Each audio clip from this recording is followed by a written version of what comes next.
ध्यान रखना, किसी भी एक की अपनी ही नहीं, किसी भी और की भी प्रशंसा यदि हम करते हैं बढ़ा चढ़ाकर, कई बार उस प्रशंसा के पीछे औरों की निंदा छिपी होती है।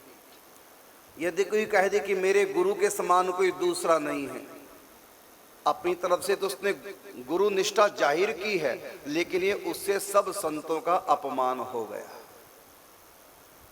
गुरु के सम्मान में और गुरुओं का और संतों का अपमान छिपा है। इसलिए हम किसी का भी सम्मान करें, मुख से बोले तो ध्यान रखें कि हमारी वाणी या हम जो किसी की प्रशंसा कर रहे हैं, इस प्रशंसा से किसी की निंदा तो नहीं हो रही। कह सकते कि हमने किसी की निंदा नहीं की, हो तो गई निंदा। यदि हमने कह दिया कि अमुक संत से अच्छा कोई दूसरा नहीं है, अमुक संत बहुत ऊंचे हैं, इन जैसा कोई दूसरा नहीं, तो हो गई सबकी निंदा।